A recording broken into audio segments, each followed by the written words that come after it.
पहिलं ऑडिशन आठवतं? कशासाठी दिलं होतंस पहिलं ऑडिशन? पहिली ऑडिशन अत्यंत विनोदी होती.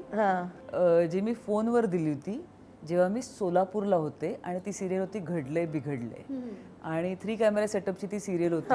तुला आठवतं का नाही माहिती, तू लहान असशील तेव्हा बरीच, पण अल्फा मराठी होतं तेव्हा, झी मराठी पण नव्हतं. आणि तेव्हाची ही सिरियल आणि श्रीरंग गोडबोले म्हणजे रंगा गोडबोले जे आहेत ते डिरेक्टर होते आणि ते शोधत होते वेगवेगळी माणसं, अतरंगी माणसं शोधत होते.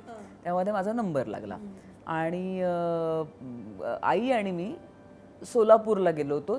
ती मुळात पंढरपूर सोलापूर त्या भागातली. तर मला इथे काम करताना नाटक बिटक खूप कंटाळा आला होता, असा एक लल आला होता. खूप काम नव्हतं, खूप काम नाहीये म्हणूनच कंटाळा आला होता. तर आई म्हणली चल आपण जरा फिरायला जाऊ. असं म्हणून आम्ही दोघीच जणी तिचं लहानपणीचं गाव बघायला, हे करायला ते करायला, पंढरपूर तुळजापूर जाऊ, हे करू, असं एक मजा करायला, मावशांकडे जाऊन असं म्हणून आम्ही दोघीच जणी गेलो.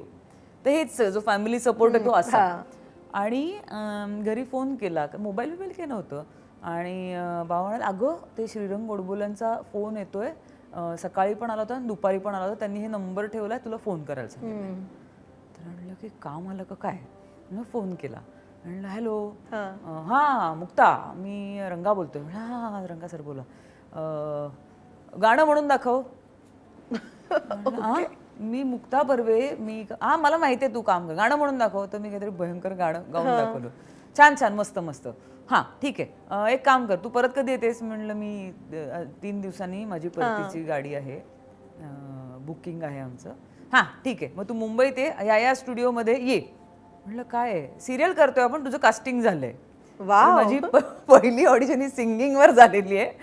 म्हणजे ते घडले बिघडले मध्ये सगळेच म्हणजे डान्स, नाच, अभिनय सगळं असायचं. 3 कॅमेरा नाटकासारखं असायचं तो सेटअप. तर ती पहिली ऑडिशन आहे माझी, जी अविस्मरणीय होती, जी गाण्यावर मला मिळाली, जे इतकं म्हणजे मी गंभीर गायले असणार आणि ज्यावर माझं कास्टिंग झालं. मी रंगालाच म्हणते त्या गाण्यावर तू मला कास्ट केलंस. कारण नंतर जेव्हा मी घडले बिघडलेचं शूट करायचो, असे ग्रुपची गाणी वगैरे असायची, तेव्हा माझं माईक ऑफ करायला सांगायचे.